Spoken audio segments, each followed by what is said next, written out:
కొడితే Jack pot కొట్టాలి, life settle అవ్వాలి. ఇది వాళ్ళ థీరీ.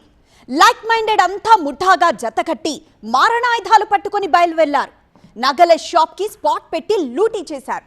కట్ చేస్తే 2 నెలల తర్వాత అదే సిటీలో అదే రకమైన రాబరీ జరిగింది. కాకపోతే ఈసారి ఇంటిని కొల్లగొట్టారు. పాత గ్యాంగే మళ్లీ బరి తెగించిందా, లేదంటే ఇంటి దొంగలు ఇంట్లో ఉన్న సొత్తును ఉఫ్ఫమని ఊదేశారా? ఇంతకీ ఏవా సిటీ, అర్ధరాత్రి టెర్రర్ పుట్టించిన దొంగలెవరు? కరీంనగర్ జిల్లా కేంద్రం మే 3, 2026 పిఎంజే జ్యువెలరీ షాప్. ఈ జ్యువెలరీ షాప్ ని టార్గెట్ చేసిన దొంగల బ్యాచ్ పిస్టళ్లతో బెదిరించి సిబ్బంది ఎదురు తిరిగితే కాల్పులు జరిపింది. నిమిషాల వ్యవధిలో కిలోల కొద్దీ బంగారం కొట్టుకెళ్లింది.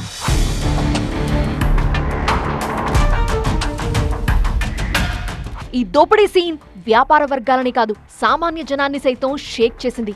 మరి దొంగలకి ఛాన్స్ ఇవ్వకుండా పోలీసులు పెట్రోలింగ్ పెంచారా? రాబరీ గ్యాంగులపై నిఘా పెట్టారా? అంతలోనే భగత్ సింగ్ నగర్ లో దొంగలు పంజా విసిరారు. కూల్ గా వచ్చి 60 తులాల గోల్డ్ ఎత్తుకెళ్లారు.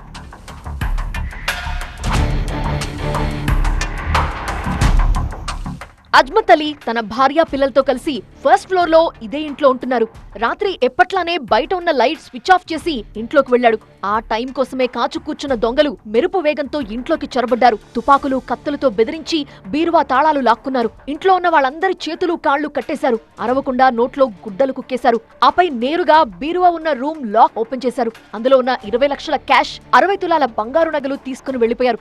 వెళుతూ ఎవరికైనా కాల్ చేస్తారని అందరి మొబైల్స్ ని బలవంతంగా లాక్కొని గ్రౌండ్ ఫ్లోర్ లో పార్క్ చేసున్న బైక్లపై పారిపోయారు. 8 వ్యక్తులు కూడా వచ్చి దొంగతనానికి పాల్పడ్డారు. ఎవరైతే ఇక్కడ ఆ సమయంలో 4 కుటుంబ సభ్యులు ఉన్నారు. సుమారుగా అర్ధరాత్రి 12 నుంచి 12:30 అవుతుంది. క్రమంలో వాళ్ళు కింద ఎప్పుడైతే లైట్లు ఆఫ్ చేస్తున్న క్రమంలో ముందుగా వృద్ధులపైన దాడి చేసి నేరుగా ఇంట్లోకి వెళ్ళారు. దీంతో ఒక ప్లాన్ ప్రకారం మాత్రమే దొంగతనానికి పాల్పడ్డారు. మనం ఒకసారి విజువల్స్లో చూడవచ్చు. ఈ బీరువాకు సంబంధించిన ఈ బీరువాన్ని వీళ్ళకు పగలగొట్టారు. ఈ బీరువాలో ఉన్న నగదును కూడా మొత్తం కూడా ఎత్తుకెళ్ళిన పరిస్థితి మనకు కనబడుతుంది. మనం చూడవచ్చు మొత్తం దీన్ని పలగొట్టారు. అంటే కేవలం వాళ్ళు బీరువాను మాత్రమే టచ్ చేశారు. బీరువాలో అంటే సుమారుగా 60 తులాల బంగారం ఉంది. అదేవిధంగా 20 లక్షల నగదు ఉంది. అయితే ఆ 4 కుటుంబ సభ్యులు మాత్రము తాళ్లతో కట్టివేశారు. అంతేకాకుండా దాడి చేశారు. దాడి చేసిన ఈ బీరువాను మొత్తం కూడా బ్రేక్ చేసి అందులో ఉన్న బంగారము అదేవిధంగా నగదును ఎత్తుకెళ్లారు. సుమారు ఒక 45 నిమిషాల పాటు కూడా ఇంట్లో ఉండి దోపిడీకి అయితే పాల్పడ్డారు. వచ్చిన వాళ్లంతా నార్త్ ఇండియా భాషలో మాట్లాడారు. 12 గంటల టైంలో ఇంట్లోకి వెళ్లి దాదాపు గంట సేపు ఉన్నారు. ఇంట్లో ఉన్నదంతా ఉఫ్ఫమని ఊదేసి వెళ్లిపోయారు. 1 గంట తర్వాత పోలీసులకి సమాచారం రావడంతో క్లూస్ టీమ్, డాగ్ స్క్వాడ్ తో స్పాట్ కెళ్లారు. బాధితుల నుంచి వివరాలు సేకరించారు. అరౌండ్ 6 to 8 మెంబర్స్ ఈ ఇల్లు ఉన్న ఫస్ట్ ఫ్లోర్లో ఒక కారిడోర్ ఉంది, అక్కడ వెయిట్ చేశారు. నా రెగ్యులర్గా పిటిషనర్ ఈజ్ 80-year-old పర్సన్. 12:30 టైంలో బయట వచ్చి స్విచ్ ఆఫ్ చేస్తారు లైట్. సో ఆ టైంలో బయట వచ్చినప్పుడు ఇతను చూశారు. సో చూసిన తర్వాత ఇమ్మీడియట్గా అక్కడ ఉన్న దొంగలు ఇతనికి పట్టుకున్నారు. బలవంతంగా ఇంటి లోపల తీసుకెళ్లారు. ఇంటి లోపల ఇంకా petitioner wife and 2 daughters were there. ఆ రూమ్కి వెళ్ళి వాళ్ళకి బెదిరించి అల్మీరా తీసుకొని అల్మీరాలో లోపల ఉన్న అరౌండ్ 20 lakhs క్యాష్, 60 తులా గోల్డ్ అది దొంగతనం చేసి ఇక్కడ నుంచి పాడిపోయారు.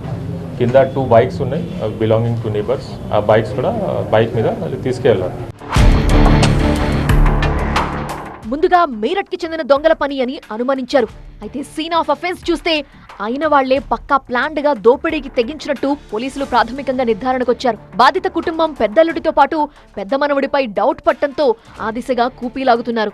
వాళ్ళ దగ్గర డమ్మీ పిస్టల్స్ కూడా ఉన్నాయి. ఒక పిస్టల్ కూడా మనకి డమ్మీ పిస్టల్ దొరికింది అండ్ కత్తి కూడా ఉంది. కత్తి ఇది డమ్మీ పిస్టల్తో బెదిరించారు. వీళ్ళకి ప్రీవియస్ ఇష్యూ ఏంటి అంటే main petitioner suspect is on his son in law. అల్లుడు ఉన్నారు.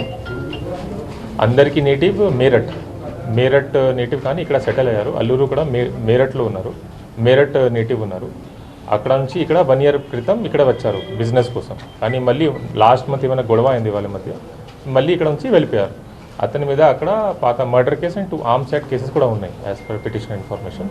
వీళ్ళకి 4 గ్రాండ్ సన్స్ కూడా ఉన్నారు.